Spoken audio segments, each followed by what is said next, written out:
3, 2, 1 start. महोदय, ज्ञान या विज्ञान किसी भाषा पर निर्भर नहीं।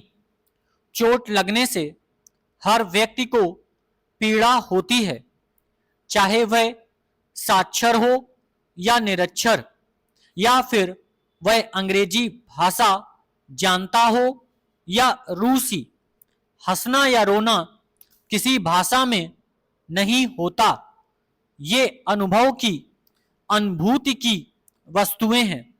भाषा की आवश्यकता संवाद की, संप्रेषण की आवश्यकता से उत्पन्न होती है।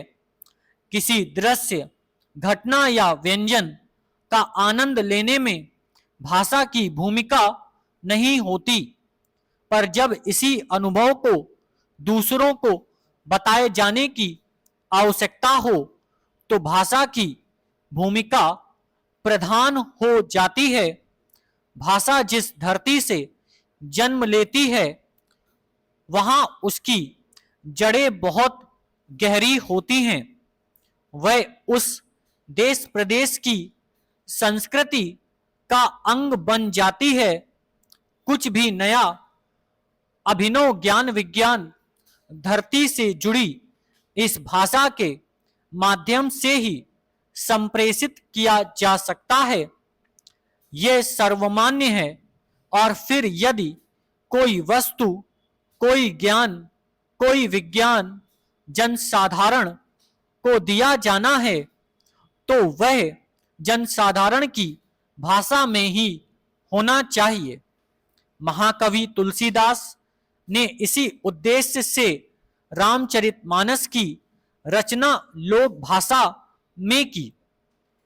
बुद्ध को जो ज्ञान प्राप्त हुआ उसे संस्कृत भाषा के माध्यम से नहीं, तत्कालीन जनसाधारण की भाषा पाली के माध्यम से लोगों तक पहुंचाया, ताकि अधिकाधिक लोगों तक इसका लाभ पहुंचे। हिंदी के संदर्भ में भारतेंदु हरिश्चंद्र ने कहा था, निज भाषा उन्नति अह सब उन्नति का मूल। हिंदी हमारे देश की जनसाधारण की भाषा है, जो यहीं जन्मी, यहीं पनपी बहुसंख्यकों की भाषा है। यह राज्य भाषा भी है। सरकार की राज्य भाषा नीति भी यह कहती है कि हिंदी का प्रयोग क्रमिक रूप से विकास करता रहे, ताकि शासन प्रशासन में, न्याय और विधि में, ज्ञान विज्ञान में गोपनीयता जैसी कोई बात नहीं हो। पारदर्शिता आए और वह जनसाधारण के लिए ग्राह्य हो। प्रौद्योगिकी शिक्षण के क्षेत्र में देश का अग्रणी संस्थान होने के नाते हम पर यह दायित्व है कि हम प्रौद्योगिकी के विस्तार को, ज्ञान विज्ञान को जनसाधारण तक जनभाषा में ही पहुंचाएं और साथ ही सरकार की राज्य भाषा नीति के कार्यान्वयन में भी योगदान करें।